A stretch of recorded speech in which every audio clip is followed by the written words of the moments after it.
The frozen earth of the Ardennes forest cracked beneath Lieutenant Colonel Joachim Piper's boots as he surveyed the dense woodland that would soon become a killing field. December 15th, 1944 marked the eve of what would become known as the Battle of the Bulge, though the American soldiers huddled in their foxholes along the western wall had no inkling of the storm about to break upon them. Snow had begun falling 3 days earlier, blanketing the ancient Belgian forest. In deceptive tranquility, Sergeant First Class William Henderson of the 106th Infantry Division pulled his wool coat tight around his shoulders, his breath forming crystalline clouds in the bitter air. The 22-year-old from Kansas had written to his sweetheart just that morning, telling her that the war felt distant here in this quiet sector of the front. How wrong he would prove to be behind German lines. Field Marshal Gerd von Rundstedt paced nervously in his headquarters bunker, studying the massive operation that Adolf Hitler had personally christened Wacht am Rhein, Watch on the Rhine. The Führer's ambitious plan called for a lightning strike through the Ardennes, splitting the Allied forces and recapturing the vital port of Antwerp. Von Rundstedt harbored deep reservations about the offensive's chances, but the die had been cast. The German war machine had quietly assembled an impressive force, over 200,000 men, including elite units like the 1st SS Panzer, Division Leibstandarte Adolf Hitler, and the 12th SS Panzer Division Hitlerjugend. Piper's Kampftruppe, a battle group of approximately 5,000 men with tanks and mechanized infantry, formed the spearhead of the assault. Their objective was audacious: punch through American lines and race toward the Meuse River bridges before Allied reinforcements could respond. According to historical accounts documented in the U.S. Army's official Green Book series, American intelligence had detected unusual German radio traffic and troop movements in the weeks preceding the attack, but these warning signs were largely dismissed by Allied command as defensive preparations rather than offensive buildup. Private Donald Mackenzie, barely 18 years old, stamped his feet in his foxhole to ward off frostbite. His unit, Easy Company of the 28th Infantry Division, had been manning this stretch of the line for weeks without incident. The Pennsylvania coal miner's son couldn't shake the feeling that something was different about this particular evening. The German artillery, which usually sent over a few harassing rounds each night, had fallen ominously silent. Captain Richard Thompson, commanding officer of the company, made his rounds through the positions, checking on his men. The West Point graduate noticed the same eerie quiet that had unsettled Mackenzie. Through his binoculars, Thompson could see nothing moving in the German positions across the valley, but something about the stillness felt wrong, predatory, like the moment before a thunderstorm breaks. As midnight approached on December 16th, the temperature dropped to 10 degrees below 0 Fahrenheit.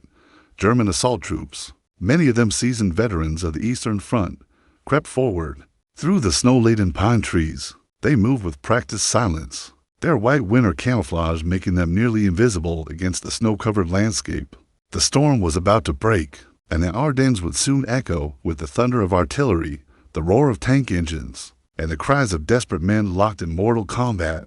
At 5:30 in the morning on December 16th, 1944, the forest exploded into hellish chaos. German artillery batteries unleashed a devastating barrage along an 85-mile front, their shells screaming through the dawn darkness like harbingers of doom. The earth trembled as thousands of rounds pulverized American positions, sending geysers of frozen soil and splintered trees skyward. Private Mackenzie's world dissolved into nightmare. The first shells landed directly on his company's command post, vaporizing Captain Thompson and his radio operator in a brilliant orange flash. Mackenzie pressed himself against the bottom of his foxhole as shrapnel whined overhead, the concussions from nearby explosions threatening to rupture his eardrums. The carefully constructed American defensive line began disintegrating under the relentless bombardment. After 90 minutes of artillery hell, an unnatural silence fell over the battlefield. Then came the sound that would haunt survivors for decades, the distinctive rumble of German armor grinding through the forest. Piper's Kampftruppe, spearheaded by mighty Tiger II tanks and sleek Panther medium tanks, emerged from the tree line like mechanical beasts from a nightmare. Sergeant Henderson, now the ranking survivor in his decimated platoon, watched in horrified fascination as the German assault unfolded. Waffen-SS troops in winter camouflage advanced behind their armor, their Sturmgewehr 44 assault rifles chattering, as they systematically eliminated pockets of American resistance. The Greengus, many seeing combat for the first time, found themselves overwhelmed by the ferocity and coordination of the attack. The 106th Infantry Division, holding the crucial Schnee-Eifel Ridge, found itself completely surrounded. Within hours, Major General Alan Jones, the division's commander, desperately tried to coordinate a defense, but German infiltration tactics had severed most communication lines. Individual units fought isolated battles, not knowing whether their neighbors had held or fallen. At the crossroads town of St. Vith, Lieutenant Colonel Thomas Riggs of the 7th Armored Division received urgent orders to hold the vital transportation hub at all costs. The town's network of roads made it essential for any German advance toward Antwerp. Riggs knew his light tanks and armored cars were no match for the heavy German panzers, but retreat would mean abandoning thousands of American troops still fighting in the encircled positions. Meanwhile, Piper's battle group raced westward with shocking speed, their objective being the bridges over the Meuse River near Dinant. The SS colonel drove his men mercilessly, knowing that success depended on maintaining momentum before Allied reserves could respond. His column stretched for miles through the narrow forest roads, tanks, half-tracks, self-propelled guns, and supply vehicles all racing toward their distant objective. As documented in Stephen Ambrose's comprehensive study Band of Brothers, American units throughout the Ardennes sector found themselves facing their greatest test of the war, with many inexperienced soldiers thrown into desperate defensive battles against elite German formations dotted behind German lines. Field Marshal von Rundstedt monitored the offensive's progress with growing concern. While the initial breakthrough had succeeded beyond expectations, fuel shortages were already beginning to constrain German operations. The Wehrmacht's logistical situation, stretched thin after years of total war, could not sustain a prolonged offensive without capturing Allied fuel dumps. Private Mackenzie, one of only 12 survivors from his original company of 140 men, found himself cut off behind enemy lines. Together with Sergeant Henderson and 10 other soldiers, he began a desperate journey through the snow-covered forest, trying to reach Allied lines while avoiding German patrols.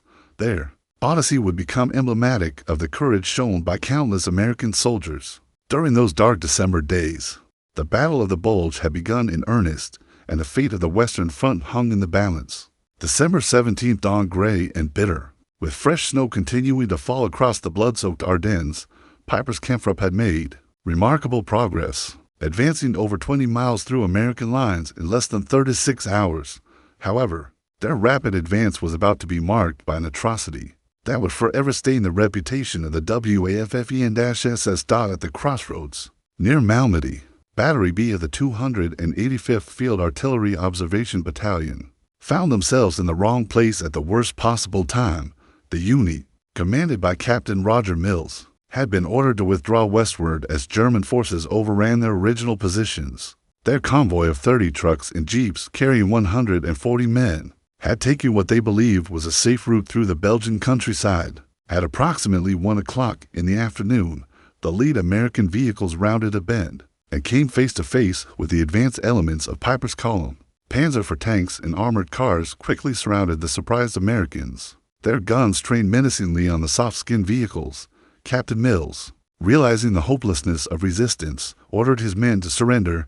The American soldiers climbed down from their vehicles with hands raised, many of them artillerymen who had never expected to face frontline combat. They were herded into a snow-covered field beside the road, guarded by SS troops whose black uniforms bore the death's head insignia of elite panzer units. For a brief moment, it appeared the surrender would proceed according to the laws of war. Technical Sergeant William Merrican, a veteran of the North African campaign, noticed the hostile demeanor of their captors. Unlike regular Wehrmacht soldiers he had encountered previously, these SS troops displayed an unmistakable contempt for their prisoners. Merrican whispered to the younger soldiers around him to remain calm and follow orders exactly. Lieutenant Colonel Piper himself arrived at the scene shortly after the surrender, his command half-track bristling with radio antennas and machine guns.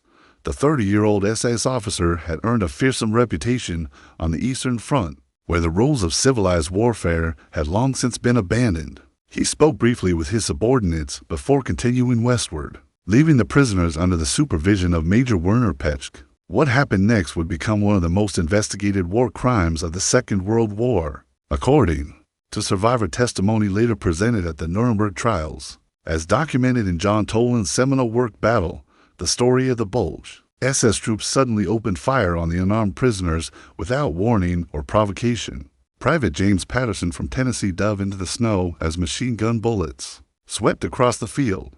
All around him, his comrades fell screaming, their blood staining the pristine snow crimson.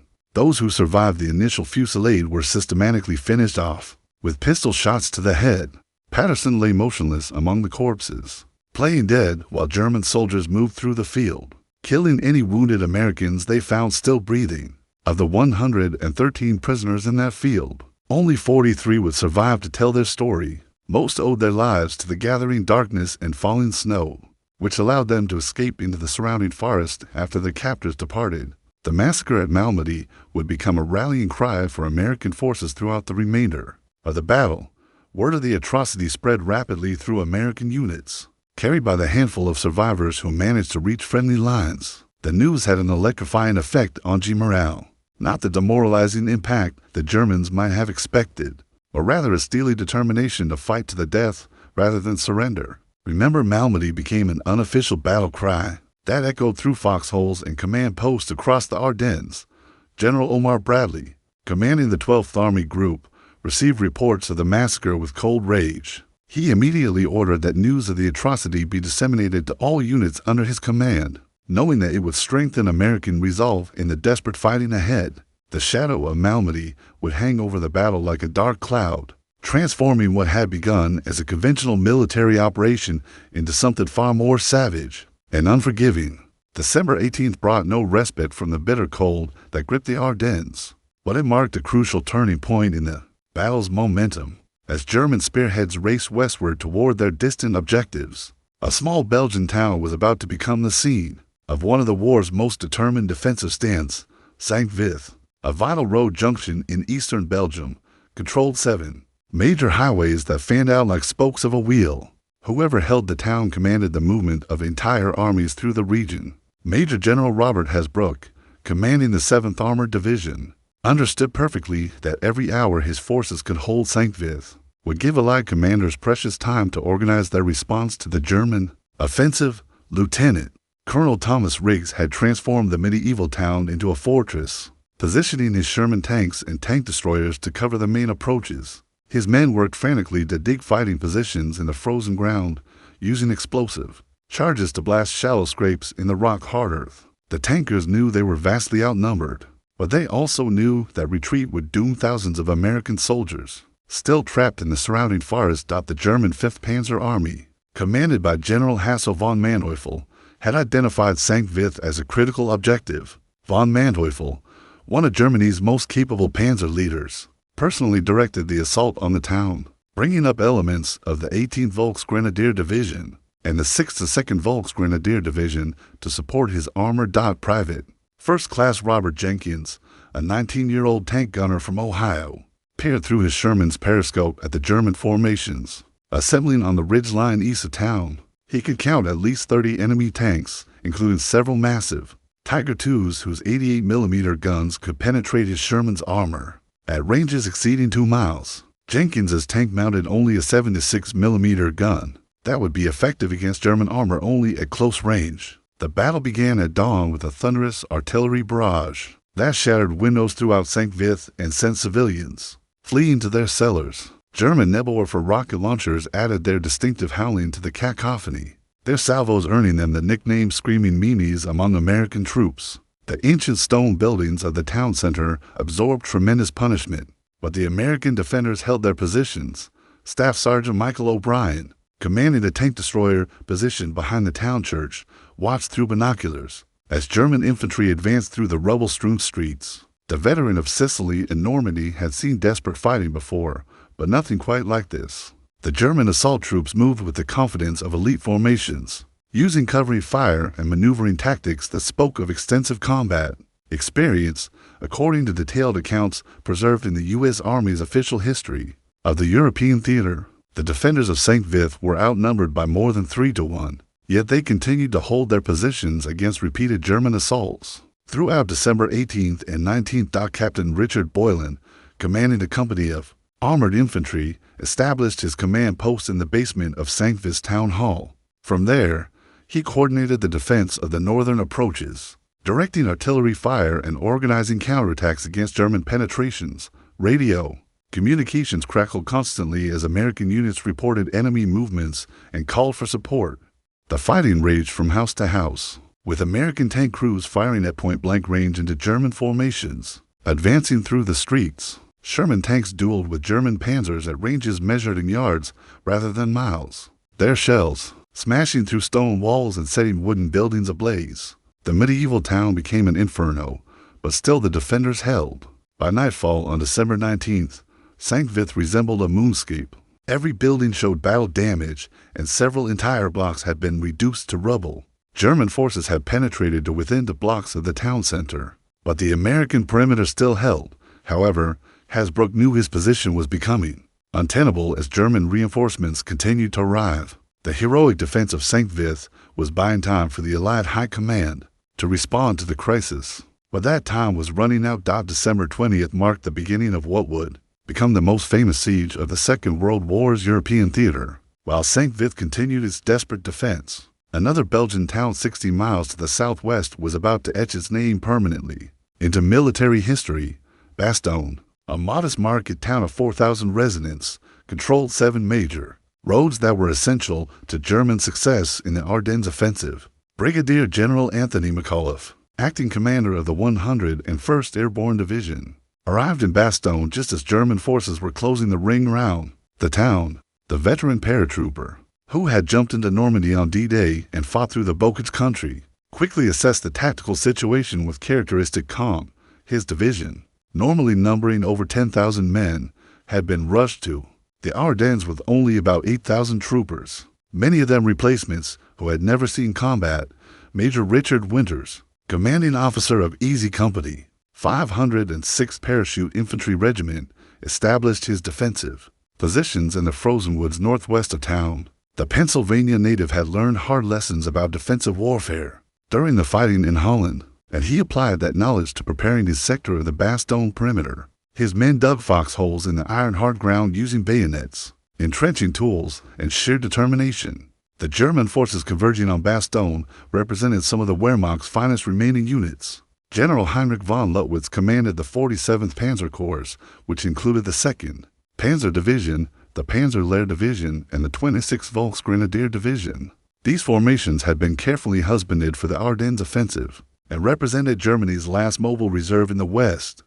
Sergeant First Class Denver Randleman, a pre-war regular army soldier from Arkansas, noticed the methodical way German forces positioned themselves around the town. Unlike the hasty attacks that had characterized the offensive's opening days, the enemy was now taking time to coordinate a proper siege. Through his binoculars, Randleman could see German artillery being moved into position on the surrounding ridges, their long barrels aimed menacingly at the American perimeter. The siege began in earnest on December 21st, with German artillery pounding American positions throughout the day. The paratroopers, veterans of vertical warfare, adapted quickly to static defensive combat. They had learned in Holland that careful preparation of positions and disciplined fire control could overcome numerical disadvantage. Each foxhole became a fortress, each squad a miniature garrison determined to hold its ground. Technical Sergeant William Garner, a tough Philadelphia native, led his squad in a pre-dawn counterattack against German troops who had infiltrated the American lines. During the night, fighting with grenades, rifle fire, and bayonets, the paratroopers drove the enemy back in savage close-quarters combat that left dozens of casualties in the snow-covered forest. As documented in historian Stephen Ambrose's detailed study of the 101st Airborne Division, the defenders of Bastogne faced not only the German army, but also the brutal winter weather, which dropped temperatures to 20 degrees below 0 Fahrenheit and brought frequent snowstorms that reduced visibility to mere yards. On December 22nd, German officers approached the American lines under a flag of truce, carrying an ultimatum from General von Luttwitz. The message, written in English, demanded the surrender of Bastogne within 2 hours, warning that continued resistance would result in the annihilation of the American garrison. The German officers were blindfolded and escorted to McAuliffe's command post in the basement of the Heinz barracks. McAuliffe's response would become legendary in American military history. After reading the surrender demand, the general's initial reaction was unprintable. When his staff asked what reply they should send, McAuliffe had suggested that his first response had been perfect. The official reply, typed on a single sheet of paper, consisted of one word, nuts. The German officers, clearly unfamiliar with American slang, required an explanation of the response's meaning. Colonel Joseph Harper, who delivered the reply, helpfully clarified, "If you don't understand what nuts means, in plain English it is the same as go to hell. I will tell you something else. If you continue to attack, we will kill every goddamn German that tries to break into this city." Word of McAuliffe's defiant response spread rapidly through the American lines, boosting morale immeasurably. The paratroopers, already proud of their elite status, felt an additional surge of confidence knowing their commander would never surrender. The siege of Bastogne had become a symbol of American determination in the face of overwhelming odds. December 23rd brought clear skies to the Ardennes for the first time since the German offensive began, and with them came salvation from an unexpected quarter. General George Smith Patton, Jr., commanding the Third Army, had achieved what many military experts considered impossible, a 90-degree pivot of 3 entire divisions from their positions along the Sarre River to a northward drive toward besieged Bastogne. Lieutenant General Omar Bradley, commanding the 12th Army Group, had initially been skeptical when Patton claimed he could relieve Bastogne within 72 hours. The logistical challenges alone seemed insurmountable, moving over 100,000 men with their tanks, artillery, and supply trains across difficult terrain in the middle of winter. Yet Patton, the most aggressive American commander in Europe, had spent the previous 3 days proving his critics wrong. Colonel Creighton Abrams, commanding Combat Command B of the 4th Armored Division, led the spearhead of Patton's relief effort. The stocky tank officer from Massachusetts had earned a reputation as one of the Army's finest armor commanders during the breakout from Normandy. His Sherman tanks and mechanized infantry faced the daunting task of punching through German defensive positions that had been strengthened over the previous 3 days. The weather change brought mixed blessings to both sides. Clear skies meant that Allied fighter bombers could finally provide close air support to ground forces, but it also made American tank columns clearly visible to German artillery observers. Staff Sergeant Jake McNeil, commanding a Sherman tank in the lead element of Combat Command B, watched as Republic P-47 Thunderbolt fighters screamed overhead, their bombs and rockets striking German positions along the road to Bastogne. German resistance stiffened dramatically as Patton's forces approached the outer ring of the Bastogne encirclement.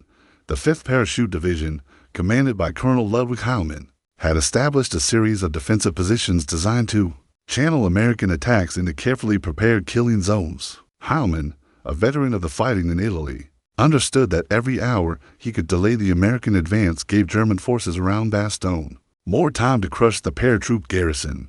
Captain James Leach, commanding a company of armored infantry, found his advance halted by a camouflaged German anti-tank gun position in the village of Chaumont.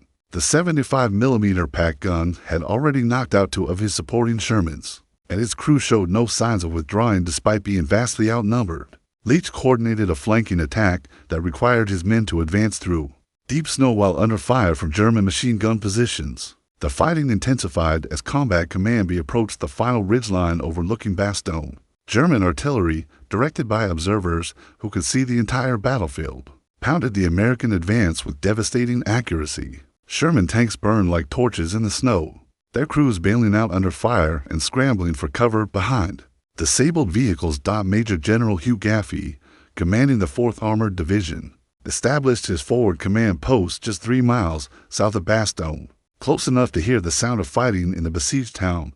Radio intercepts indicated that the German garrison was preparing for a final assault on the American perimeter, making speed essential. Gaffey ordered his subordinate commanders to press their attacks regardless of casualties. According to detailed records maintained by the Third Army's Historical Section, and later published in Martin Blumentson's comprehensive study The Patton Papers, the relief of Bastogne required Combat Command B to advance over 40 miles through determined German resistance in less than 72 hours, a remarkable achievement by any military standard. Inside Bastogne, the defenders could hear the sound of Patton's guns growing closer.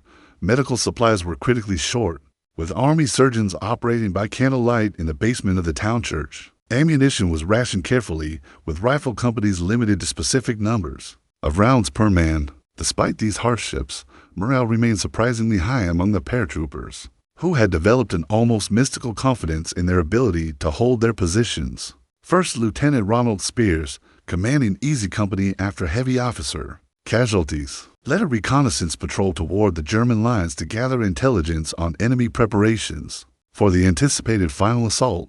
The taciturn officer from Boston had earned his men's respect through a combination of tactical skill and personal courage that bordered on recklessness. At 4:30 in the afternoon on December 26th, Combat Command B's lead elements finally broke through the German defensive ring. Sherman tanks of the 37th Tank Battalion rolled into Bastogne town square, their crews cheering as paratroopers emerged from their defensive positions to greet the relief column. The siege was broken, but the Battle of the Bulge was far from over. December 27th dawned with the knowledge that German hopes for reaching Antwerp had been irretrievably shattered. Piper's Kampfruppe, the spearhead of the entire offensive, found itself trapped near the village of L'Église, surrounded by converging American forces and desperately short of fuel. The SS colonel, who had advanced farther than any other German unit, would soon be forced to abandon his heavy equipment and lead his surviving men on foot through the frozen forest. Field Marshal von Rundstedt, monitoring the battle from his headquarters, finally acknowledged what he had suspected from the beginning. Operation Watch on the Rhine had failed. German forces had advanced over 60 miles in some sectors, creating the bulge that would give the battle its name, but they had failed to achieve any of their strategic objectives. More critically, the offensive had consumed Germany's last reserves of men and materiel that could have been used to defend the Reich itself. Major Richard Winters, now commanding 2nd Battalion of the 506th Parachute Infantry Regiment, led his paratroopers in the counteroffensive designed to eliminate the German salient. The bitter fighting around Bastogne had transformed his green replacements into hardened veterans, but it had also cost him many of his oldest and most experienced non-commissioned officers. The price of victory was becoming increasingly evident. General Dwight David Eisenhower, Supreme Allied Commander, arrived at Bradley's headquarters on December 28th to assess the situation personally. The former Kansas farm boy who now commanded the largest military force in human history understood that the German offensive, despite its tactical failures, had presented the Allies with an unexpected strategic opportunity. Hitler had committed his last reserves to a battle he could not win, leaving the Western Front dangerously weakened. Lieutenant Colonel Joachim Piper, leading the remnants of his once proud Kampfruppe through the snow-laden forests, reflected bitterly on the opportunity that had slipped away. His force had advanced to within 4 miles of the Meuse River before fuel shortages, and American resistance had brought their advance to a halt. The 30-year-old SS officer, who had earned his reputation in the savage fighting on the Eastern Front, knew that Germany's last chance for victory in the West had died in the forests of the Ardennes. Staff Sergeant William Henderson, one of the few survivors of the original German breakthrough, found himself assigned to a provisional company formed from the remnants of several decimated units. The Kansas native had witnessed more combat into weeks than many soldiers saw in entire campaigns, but he had also discovered reserves of courage and endurance he never knew he possessed. The final German assault on Bastogne came on December 30th, a desperate attempt to eliminate the American garrison before the town could be fully relieved. The attack, launched by elements of the 1st SS Panzer Division, represented Germany's last significant effort of the offensive. It was repelled with heavy casualties, marking the definitive end of German hopes in the Ardennes. As documented in Charles MacDonald's authoritative account, A Time for Trumpets, the Battle of the Bulge cost the German army over 100,000 casualties and virtually eliminated its strategic reserve. American casualties exceeded 80,000. But the United States possessed the industrial capacity and manpower to replace these losses. While Germany did not. January 1st, 1945, brought the final phase of the battle as Allied forces began the systematic reduction of the German bulge. Elements of the 1st and 3rd Armies attacked from south and north respectively, while the 9th Army contained German forces along the northern shoulder of the penetration. The Wehrmacht, its offensive power spent, could only conduct a fighting withdrawal toward the German border. Private Donald Mackenzie, who had survived the initial German breakthrough and the subsequent retreat through the forest, found himself part of the American counteroffensive. The young Pennsylvania coal miner had been transformed by his experiences in the Ardennes.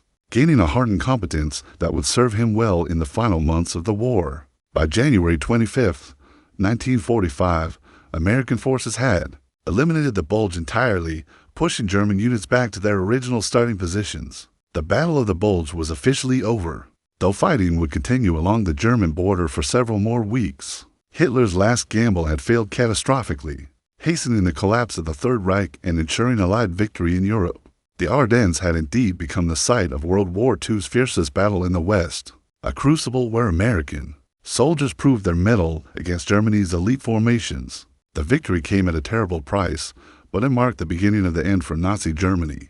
The young democracy had faced its greatest test since the Civil War and emerged stronger than ever, ready to finish the job of liberating Europe and creating a new world order based on freedom and human dignity.